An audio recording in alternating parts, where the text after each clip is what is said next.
Hamza Agić i Admir Omeragić, učenici Prve Sarajevske gimnazije i pobjednici konkursa za mlade o temi kultura govora i diskriminacija putem jezika smatraju da je glavni problem jezika mržnje na internetu nedovoljno poznavanje drugačijeg i drugog.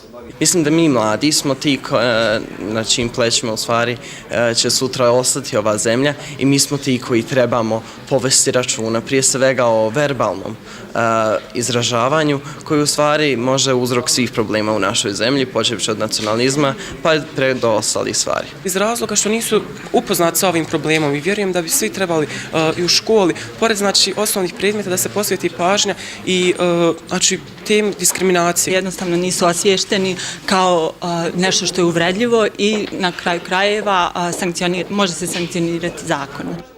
Da li će internet utjecati na naš način izražavanja, na to kako ćemo sutra govoriti i kako ćemo razmišljati? Često se na internetu piše, a ne razmišlja o tome šta se piše. Treba sjesti, razmisliti da li ćemo mi napisati OMG kao skraćenicu i šta mi želimo time poručiti, da li će to sutra izaći naš razgovorni stil, da li ćemo to govoriti dok budemo razgovarali s nekim, ali nažalost se možda samo ne razmišlja o tome, samo je potrebno više misliti o onome o čemu se radi. Jezik je jedno od sredstava manipulacije ljudima i ništa tako jako ne može utjecati na čovjeka kao riječ. Zato treba paziti na koji način iznosimo svoje stavove, misli na internetu kao najznačajnijem mjestu komunikacije među ljudima danas.